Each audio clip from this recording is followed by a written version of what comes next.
The LTV-A-7 Corsair II was a carrier-capable subsonic light attack aircraft designed and manufactured by Ling Temco Vought, LTV, in the 1960s and 1970s.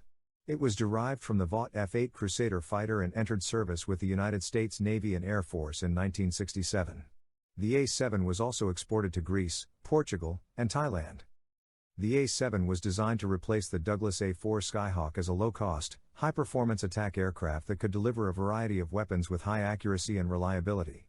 The A-7 featured a shortened and modified F-8 airframe, a turbofan engine that improved fuel efficiency and range, a head-up display, HUD, that projected flight and weapon information on the windshield, and a digital navigation and weapon delivery system that enabled precision bombing. The A-7 saw extensive combat during the Vietnam War, where it flew over 100,000 sorties and achieved a high mission success rate.